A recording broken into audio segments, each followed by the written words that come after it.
Good morning. 11 o'clock. Promised start time today for our first Lunch and Learn. My name is Chris Morales. I'm the founder of Skills Boost Academy with our mission to give you the tools to help you build your dream. Our topic for today is essential selling skills, and that comes from our course, Smart Essential Selling Skills. It's an online course. Now, some housekeeping before we get into it today. First of all, chat is off for this particular Lunch and Learn this morning. Number two, if you need to leave comments, please do so on the page or in the fan page on Facebook as well. Third point for housekeeping, we will be recording this today and it will be available on Facebook as well as on the website by Monday of next week. And finally, if you do hear or see a little yelping in the background, that's my ever-ready assistant, Milo. Yorkie, and he is in the room with me today, and he may make an appearance later on. So let's jump right into it. If you haven't done much one-on-one selling in the past, you may have a negative perception of the process. Many solo entrepreneurs and business owners actually hate the idea of selling because they see it as a pushy, manipulative, or even dishonest act. Now, that's the reputation of old school hard sell tactics. But when you use the right approach to convert prospects to customers, it's not like that at all. Customers are the foundation of your business and the reason it can exist and thrive. And in order to get customers, guess what you have to do? Sell your product or service. Seems obvious, doesn't it? And the first step is learning essential selling skills. Skills you can use to sell yourself, your ideas, your work, your business.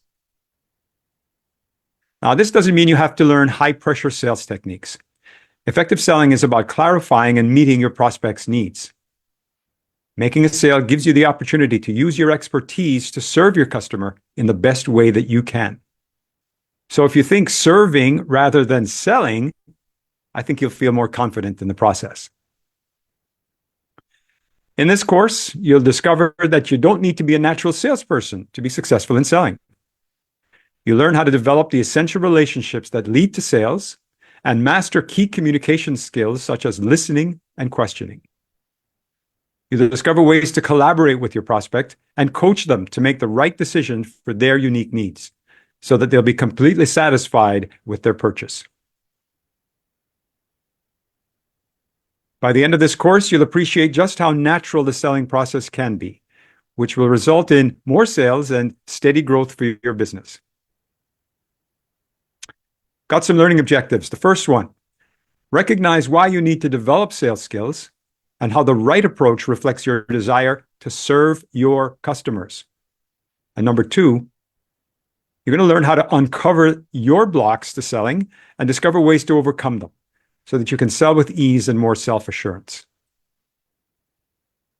Prospects will feel like they're buying something of value, not just being sold to, when you develop relationships based on serving their needs. Actively listening to your prospects and customers so that you don't jump to conclusions at any point during the sales process. And so that you have a complete picture before developing a solution, you learn how to use different types of questions to learn more about your prospect's situation and needs. Your prospects will feel empowered to find the right solution when you provide information that helps them understand their situation and their needs. Your prospective customers will feel a part of the solution. When you work with them, that is the goal, that is the key, and that's something that they will value for a long time in that relationship because you're helping to identify the root cause of their problems. Your prospect is going to learn how to recognize your value, the value that you have on them when you communicate the value of your proposed solution for their challenges or their needs. So what does a customer-focused salesperson look like? Well, first of all, you're committed to customer success. You're confident. You're really confident in your product and service and in yourself. You're a really good communicator. You like educating people. You're pretty good at it. You like solving problems. You know how to build and maintain and nurture relationships. And you like coaching. Now, you need to be aware of your own strengths when it comes to these attributes. You might not be good at all of them. You're better at some than others, right? We all are. But as long as you're committed to the customer and totally confident in your offering, you can develop the other strengths. As long as you're committed to the customer and totally confident in your offering, you can develop the other strengths. And those are the things that this course works with you to help you improve.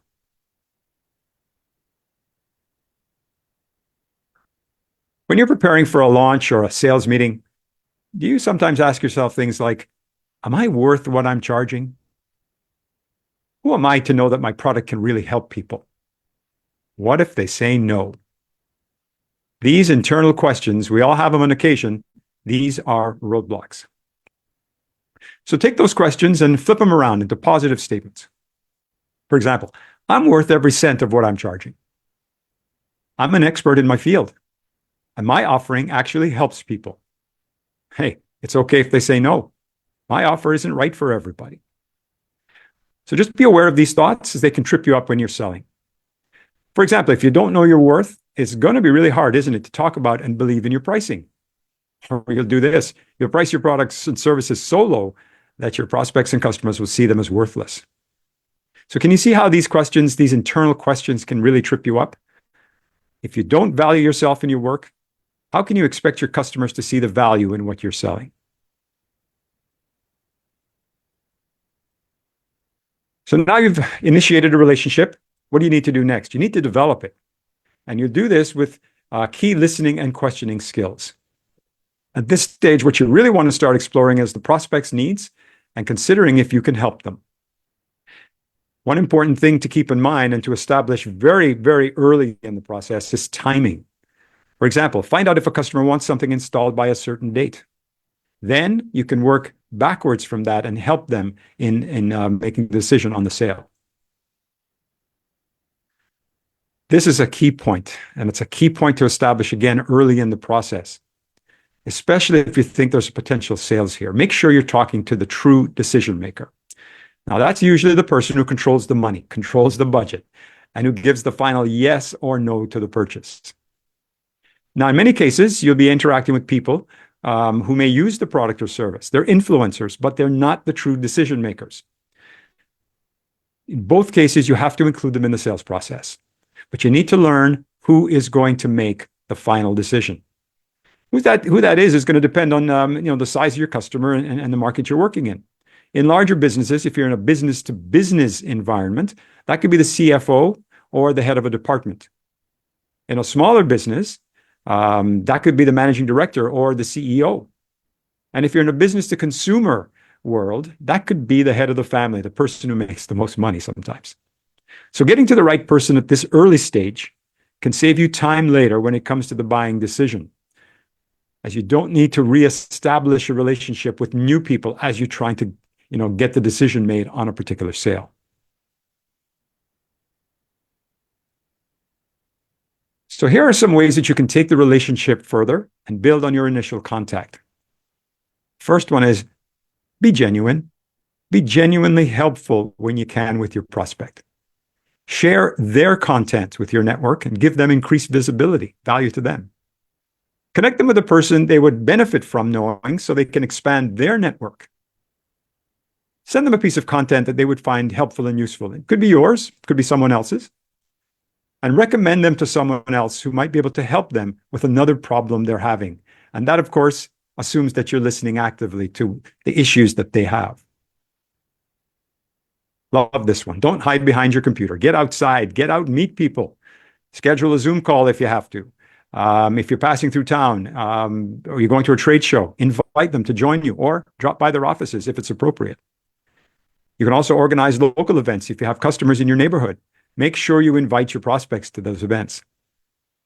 You can attend meetings at your local chamber of commerce or a professional organization where you can arrange to meet with people once you've contacted them through social media. Have a customer service strategy set up in advance so you can delight your customer after the sale. You don't want to fail them after they've decided to purchase from you. And set down exactly what you can offer the customer, including delivery times, customer support resources, response times, and so on. Set up a system to keep in touch with potential customers. Sign up to an email marketing platform such as MailChimp. But if you don't have one, you can always use Gmail to start. There are some excellent add-ons to Gmail that work almost like customer retention management systems, CRMs. What you want to do as well is develop a sequence of emails that you can automate, which you can use to help educate prospects and encourage them to keep in touch, a dialogue, a back and forth. Always, always, always personalize your messages. And in your subject line, keep it short, keep it focused, and keep it on providing something of value to them, the benefit to them. Key points. So I've mentioned this before. In the course, we do dive much more deeply into this topic, and that is active listening. It's the single most useful and important listening tool you can use when you want to build a relationship, and of course, when you want to make a sale. So let's look at some ways to improve your active listening. In any conversation, the basics here, you should be listening much more than speaking. Try the 80-20 rule. 80% of the time your customer's talking, your prospect's talking, 20% you. If you can't manage that right out of the gate, you should at least let them be speaking for about 60% of the time. And when it comes to you speaking, think first. Try not to interrupt. Anticipate what you think they want or make assumptions. Don't do that assumptive listening strategy. And if you feel tempted to jump in while they're talking, just don't do it. Prepare yourself to listen actively. And that means dealing with anything that's on your mind, get it out of the way before you make that call, before you have that conversation. You really want to give your full attention to the person when you are in the process of doing the active listening. Keep your focus on them and don't do other things at the same time. For example, if you're on a phone call with a customer, don't check your emails, don't check your social feed. Stay focused on the conversation. Listen to them. In person, and even if you're doing a Zoom, listen with more than your ears. Open your eyes, your heart if you have to, and listen thoroughly. People don't often communicate and only communicate with words, but they have gestures. They have looks, their silences, etc. And when you're actively listening to someone, you'll pick up on the things that they aren't putting into words. This one's key, and it can sometimes get confused with the word sympathy, but be empathetic, show empathy. That means you're seeing the ideas and attitudes expressed from the other person's point of view. Don't confuse the empathy with sympathy, though. Sympathy takes over the conversation from the other person when you add your own take on the situation. You can use phrases like, I know what you mean, but how can you really know what you mean? That's sympathy. Instead, try to empathize by saying things like, that sounds like it was difficult for you. And ask, can you explain what that means? Match your language to theirs to reinforce the rapport. Listen carefully to the words they use and use the same types of words in your conversation. For example, if someone often uses visual words like, my vision is, I see what you mean, or I'm going to be looking at that tomorrow, you can use visual words in your conversation back with them. Things like, let's look at that together. Shall we focus on that? Or imagine you had. Now, they may also have a key phrase that they use and repeat often. You can use the same words or paraphrase it back to them to show that you've listened. This will encourage them to say more. So in terms of paraphrasing, simple strategy, rephrase the other person's own words and reflect that back to them to show you've heard and you've understood and want them to elaborate further. Echoing sounds a little creepy, but it's not. Play back the last words with a questioning tone. Getting over your fear of selling and learning how to sell effectively includes these three basics that we covered today. First of all, want to meet your prospect and your customer's needs. You do that by focusing on what is important to them and serving up solutions that benefit them. Now, point two, we talked about being customer focused. Yes, you need to make a sale. However, the customer is buying from you and they need to feel that they're making a decision versus being sold to by asking the right questions, understanding what they need, and by listening actively. 80% of the time, let them talk if you can. Minimize the interruptions and don't jump to conclusions. In our Essential Sales Skills and Selling Skills course, Smart Essential Selling Skills, the online course. We do go much deeper into all of these topics and include some others as well. So in that course, you'll learn how to overcome objections. You'll learn how to ask for the sale. There are some strategies and tactics for how to do that and when it's appropriate to start to ask for the sale. And you'll learn even more deeply how to manage the relationship so that you become a trusted partner. For more details and to learn more, real simple, head over to skillsboostacademy.com and poke around and see what you can find. You'll see under online courses the bundles that we have and the separate courses that we offer. And if you do need to contact me directly, my contact information is always there, chris@skillsboostacademy.com. That's it for today. Thank you so much for joining us, and we'll see you next month.